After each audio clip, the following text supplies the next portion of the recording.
Great UI. Great UI. Greatest UI. Greatest of the greatest of the greatest of the greatest of the greatest. Okay, let's get down to the business of the day. Please, if there is item 7, please, you can serve it. But at the end of the day, what we are looking into today is one of those things that will put item 7 on your table year in, year out, without you having to go cap in hand begging for bread. But at the end of the day, majority of the people under the sound of my voice will end up in the creative sector. Some of us in-house here will end up being, where's the guy that just performed? God bless you. You know, that's what we are talking about. At the end of the day, 80% of us will find ourselves in one sector of the creative industry or another. Whether as a performing artist, just like we saw our brother just performed a while ago, whether as a writer or as a director or as a producer, or there are several things you can do in the creative enterprise. And we are here today to marry two things. And I'm hoping that my short presentation will capture the moment that we are talking about. We will try to marry creativity and business. We will try to see what is the bridge between creativity and business. We will try to see how we link these two. For the industry in which I come from, the music industry, it's often said that music is everywhere. So why is it called business? Why must you attach business to music? After all, when some of us grew up, we all grew up under the arms of our uncle or grandparents with one folk song or another. So we all are used to the traditional benefit of value that music can add to a society. When a child is born, the first thing the child comes into the world with is with a cry. That cry is melodious to the tune of the baby. When the child now comes out, we celebrate with music. And when we have done our part on this side of eternity, we are headed home with a song. So for us, music has seemed to be just a cultural asset. But I've come to tell us there's another part of music that could be looked upon as an economic asset, what we call a tradable asset. Something that is of value beyond culture. Something that is of value that you can place on a negotiating table beyond your houses, beyond your cars. Something that on its own, though intangible, could also be looked upon as property. Are we following? Music on its own is property. You can own it the way you will own your mobile phones. You can own it the way you will own your car, your house, and all that. That's the value of music. And if you own it as property, it then means that you place certain restrictions around how it is used and exploited. So I'm going to be looking at a topic with you, which Tony has been kind enough to ask me to speak on. I'm going to be looking at the role of copyright in building a successful and sustainable career in music business. The role of copyright in building a successful and sustainable career in music business. I'll try to make this as interactive as possible. How many of us in-house believe that there is a career in the music industry?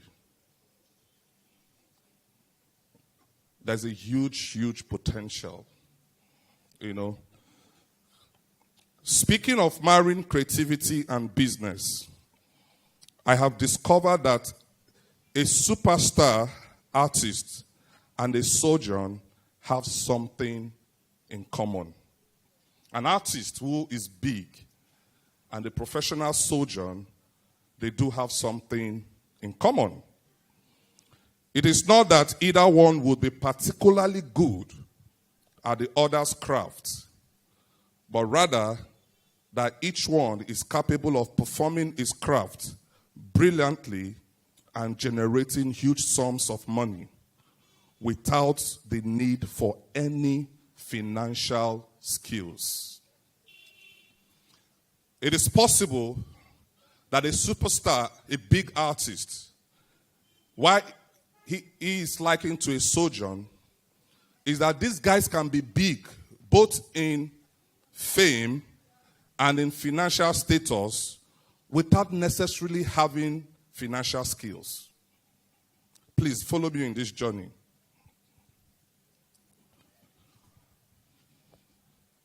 In most business, before you start earning the mega bucks, I don't think there's anybody in-house here in this room that want to, after 4 or 5 years of suffering and smiling, you know, and you go to, now your suffering just began or just started, and you finish that, we want to say, okay, we all did that for charity.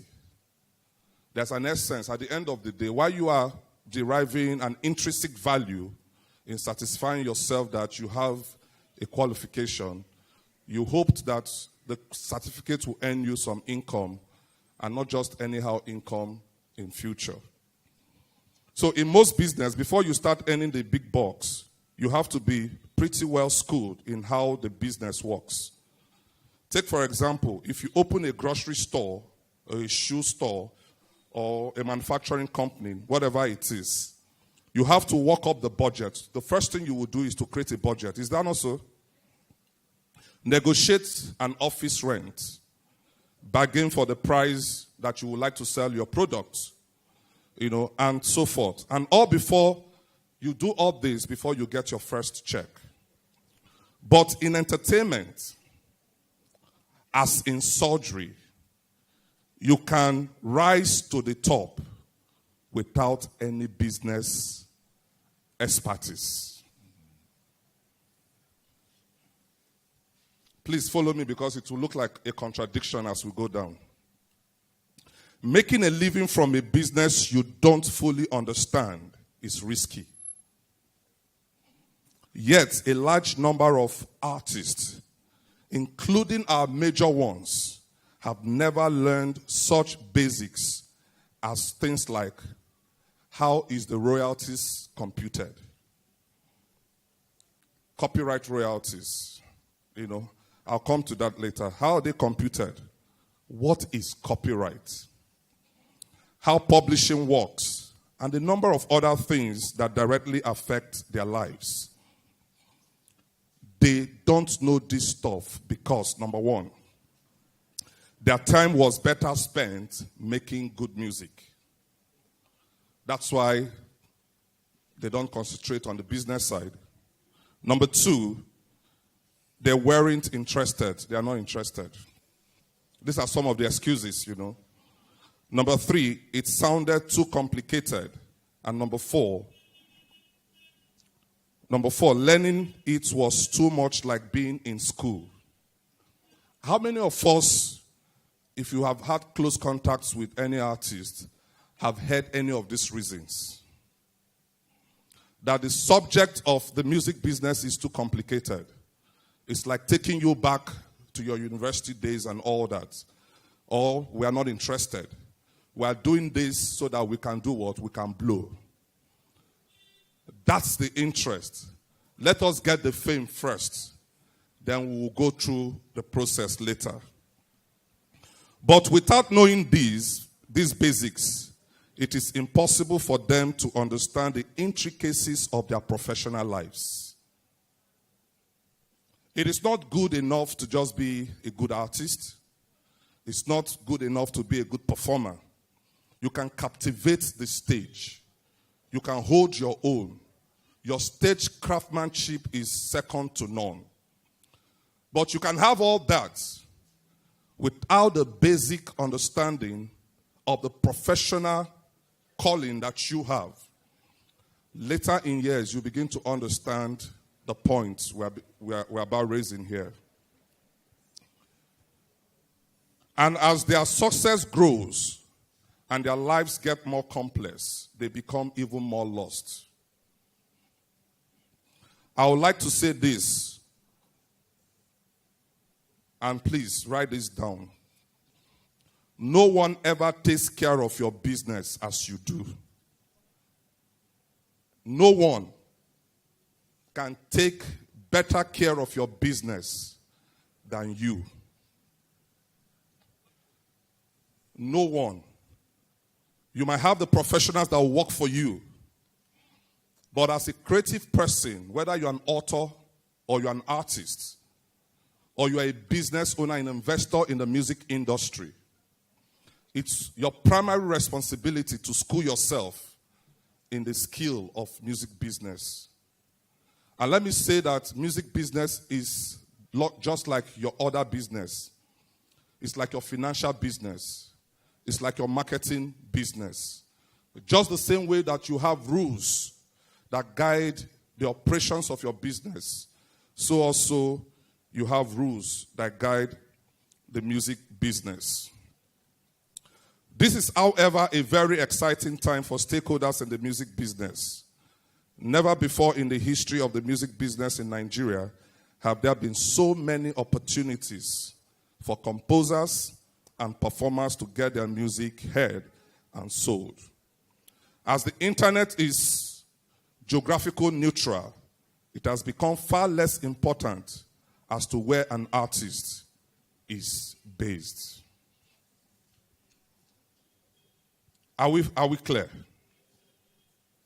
Now, let's go to the meat of where is the money coming from?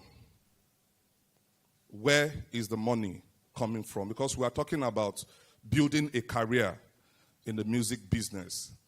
And if you're going to build a career, one of your objectives will be to meet a particular need. And in meeting that need, you expect a reward. Am I correct? And the question you should ask yourself, where is the money coming from? Now, the music business or the music industry is divided into two. You have the recording business and you have the publishing business. What a lot of us are familiar with is the first, the recording business. Because that's the contact, the closest contact you have with the performing artist. That is the business that brings you close to that your artist, to that artist that you love most. That is the business that brings the investor close to the fans of the artist. And the second one is the publishing business. A combination of these two will give you what is today known as the music business. Now, at the base of this music business, the recording and the publishing is what is known as intellectual property. At the base, holding these two industries, the recording industry and the publishing industry, is what we call intellectual property. Now, intellectual property is a broader subject, but concerning what we are saying today, there are two essentials within the intellectual property family that we have to look at, and it is called copyright and neighboring rights. Copyright and neighboring rights. With respect to the recording industry is interested in a component of music that we all listen to. Let me give you an example. When you play a piece of music, we all have earphones and a mobile phone that brings out music. Now, when you play a recording, before that recording was made, something has transpired in the course of creation. Something was there before the recording was made. And that thing is what we call the composition or the song. The composition or the song. Under our law, it is called musical work. Musical work. And that is where the publishing industry derives its character and strength from. The musical work. Then, when you go to the studio and you record the song that you have written, let me go back a little bit. You have lyrics you have written on a piece of paper. You jot down your lyrics. That lyrics, the fact that you have put it down on a piece of paper, automatically enjoy what we call copyright. Hold your question. You might ask, what is copyright? I'll come to that. That enjoys copyright. Then you take the lyrics and you put melody to it. It becomes a composition. Am I correct? It becomes a composition. Lyrics plus melody, it gives you what is called musical work or musical composition, which on its own enjoys copyright. Then you have that song written and ready to be what? To be exploited. That's where we're asking, where is the money coming from? Ready to be exploited. You get a song because your job is the job of creating. You create works. You create songs. You get someone who is in tune with the business of music publishing. You get a publisher to do what? To help you market your song. You get a publisher who is trained in the business of marketing songs. The publisher takes the song and he goes to a music label or a record label. And he says, I have this beautiful song I have just gotten from a composer, and I would like you to listen to it, and if possible, look for an artist within your repertoire that can record it. The record company picks the song and takes it into the studio, gets an artist to voice the song, and the recording takes place with all your instrumentation and all that. Now, from musical work, you have created another work in the studio or even in your room through your laptop and all that. You've created another work called sound recording. So, something just happened here now. The gentleman that performed, he performed a CD. He mimed over his work on a CD. What he performed that you saw, he has performed 2 songs, or rather 2 elements of copyright within that short minute. He performed a musical work and he performed a sound recording. Now, take the CD away. Take the CD away. Let him perform the song without the CD. He has created a CD already that's in the market. But let him perform the song without a CD. Immediately he stands on this stage to perform that same song without a CD. he is creating a new sound recording that is different from the one that is in the studio. And at this point in time, if it is recorded, the law will treat it as another work, which is protected under the Nigerian law.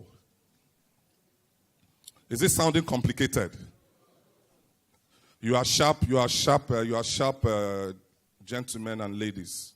You know, so with that, the two components, the musical work, which stands on its own, and the sound recording, which stands on its own. The sound recording becomes a derivative of the musical work. Now, in that chain, please follow me.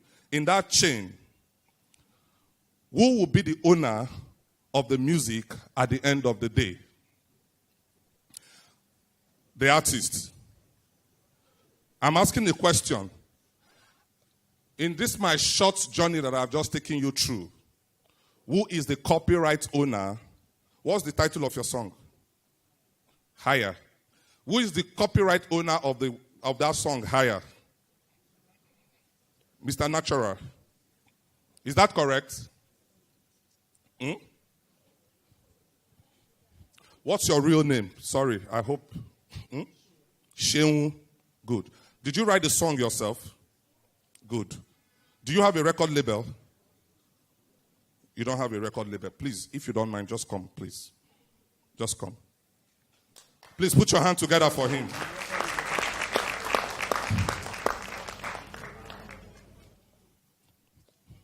You are his manager. You are an artist. You two, please come. What's your name? Please put your hand together for him. Please come. Are you twins? Your brothers, please, two of you, just come. Please put your hand together.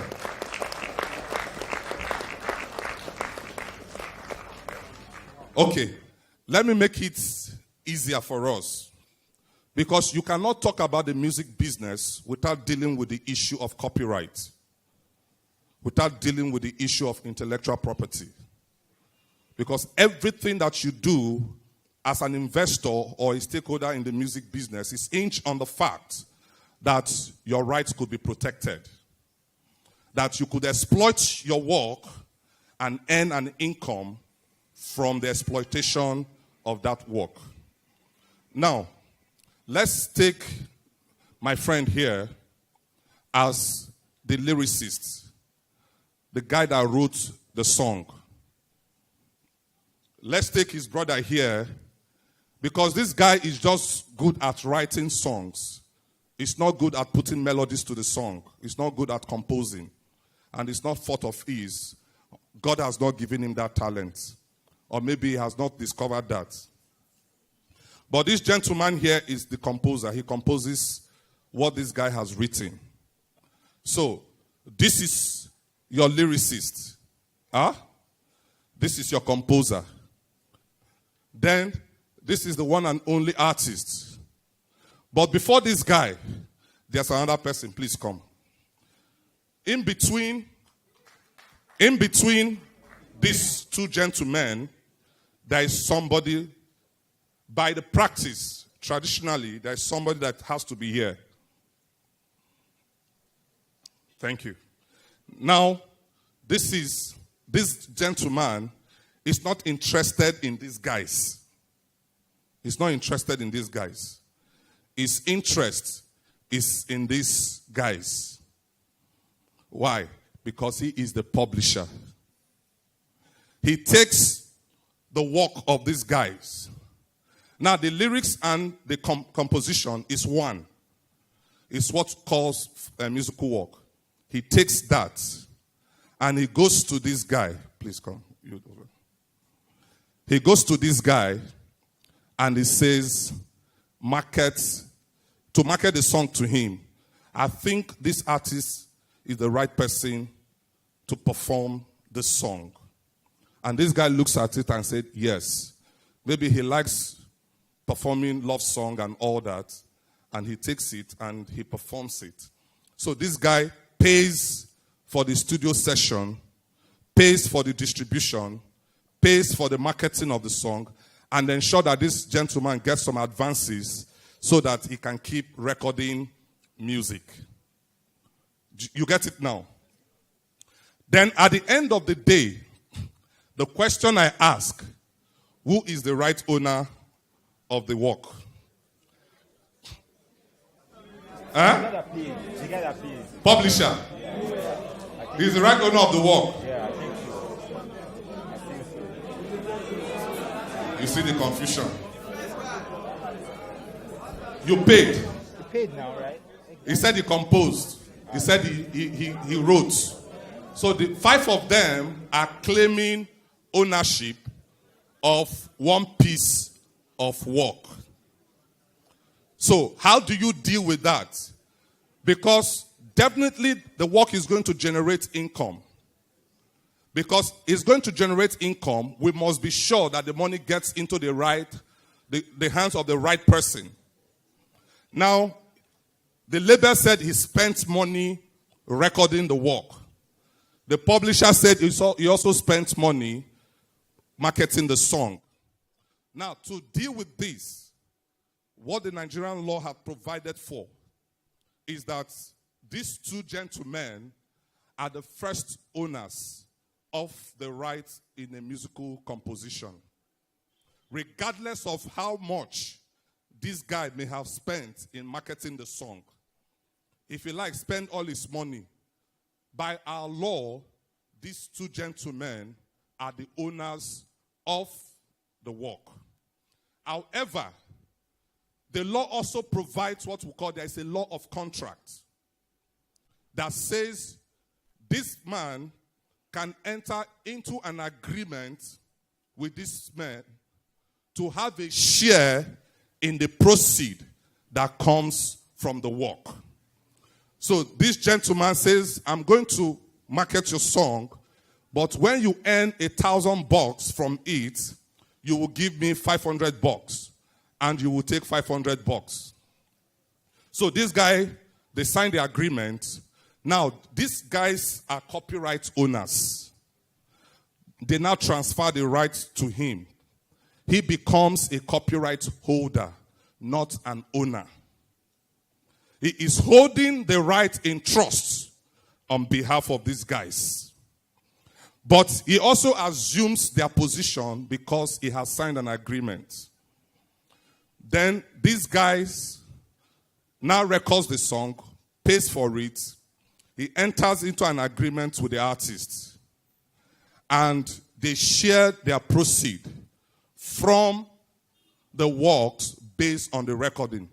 But the law says, because the recording has been done in the name of the artist is the first owner of the right in a sound recording. So it is not the label. But the label is not a loser. The label, being a businessman, invokes the contract principles. He signs a contract with this artist saying, transfer the right of your masters. Masters could mean sound recordings. To me. And he gives him condition upon which the work can be exploited. So this guy does not own the rights anymore in the sound recordings. It is the label that owns it. What the artist is entitled to is remuneration based on the contract he has signed with the label. Is that complicated? Put your hands together for them. Please, you can. In a nutshell, that's the music business. Now, within the recording arm of it, there are other sub-business enterprises that you can do, even on the publishing side. An artist alone, in conjunction with the label, can now decide to do what? To employ people to do certain work. From a publicist to a manager, to a roadies, to all kind of things you can get. I have the stuff here. I'll send it to the organizer later. You can create all kinds of career in the recording and publishing industry. So when you look at the music business, you are looking at a multi-billion-dollar business that is yet untapped. Now, you must realize that in all this, the artist is the person that we all see. We don't see the composer, we don't see the lyricist, we don't see the publisher, we don't see the label, we see the artist. But the other flip side is that these 5 guys can all be found in the artist. The artist can become the lyricist, the composer, his publisher, his own label, and his artist. Jack of all trade, master of all. Put your hand together for the artist. But the other side, even though everything resides in one person, the artist under the law will deal with him based on these 5 persons. Whatever his stage name or pseudonym is, when it comes to composition, he is not that. He is Sheung, the composer. So even though it is embedded in one person, the law still sees them as separate entity. Is that clear?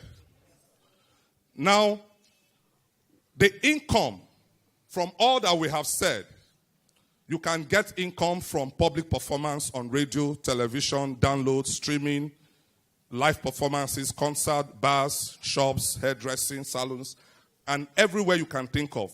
Income from mechanical licenses when recordings on such sound carriers as CDs and all that. Income from synchronization and all that. Income from the sale of printed sheets. Now, these are income that an artist can generate from his craft. And that is exactly why the music business is the way it is. But the truth of this matter is that these sources of income will become nothing if there is no protection that has been given to the craft of the composer and the artist by the law. And that brings us to the subject, copyright and related rights. The music business, like I said, the recording industry and the publishing industry rest upon intellectual property fulcrum as its base. Now, what is copyright? Can somebody attempt that? What is copyright? Can you just... Okay, yes, ma'am. Copyright is the right of ownership to a work being done by a person as the person is an artist. Okay. Put your hand together for her. Now, she's correct, but just let me add to it. Copyright is exactly how it sounds. Copyright, the right to what? To copy. Simple. The right to copy. And everything I have read to you as the sources of income are rights that the law has invested in the creator of a work. The right of recording, the right of public performance, the right of reproduction, the right of distribution, the right of cinematograph films, the right of synchronization, and all that. These are rights that the law has invested in the creator of a work. Now, expanding it formally, copyright is that exclusive right. Is that exclusive right granted to a creator of a work. In this case, whether it is the composer or the artist, or by assignment, the publisher or the label. Preventing others from exploiting the work without due authorization from any of these people, depending on who owns what. Therefore, copyright could be described as a basket of rights. Because just like what I've explained, it's a basket of rights. It includes the right of reproduction, which is actually the first right the law has given to a creator of a work. The right of reproduction means when you download music onto your phone from a portal or a website, or you copy from a CD to another CD, what you have simply done is what? You have copied, you have reproduced. Now, when you take that copy and you start selling it, you are infringing on that right that the law has given to the creator of their work. Am I correct? But when you use it in the private of your home, it's not an infringement. But there is another law in our act that has provided for what we call private copying. Home copying, like all we do in our different homes and all that. That there is a levy that is placed on those copying that are numerous as a result of the advancement in technology. Now, those rights are exclusive to the owners of the work. So without copyright, it becomes very difficult for the business of music to make any progress. But I would like to leave us with this quickly. Because when we are dealing with these issues,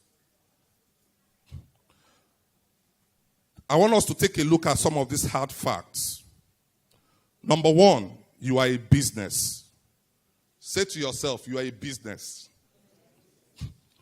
You are a business. So when you see yourself as a business, whether as a composer or as an artist, it changed the way you approach the music business. Even though your skills are creative, you are capable of generating multi-million-dollar business. So you have to think of yourself as what? As a business. That's number one. Number two, most artists don't like business. This is not to say you aren't good at it. Some artists are unbelievable astute in business. However, those folks are in the minority. And whatever their love and skill for business, their love and skill for creating and performing are much bigger. So even if you have got the chops to handle your own business, it is not the best use of your time. The artist, even though you might be good in business, it is not the best use of your time. That's why you need to employ professionals that will run different aspects of your business for you. Contracts, publicity, your publications, your publicity, your concerts, your plugging of your music on radio stations and all that.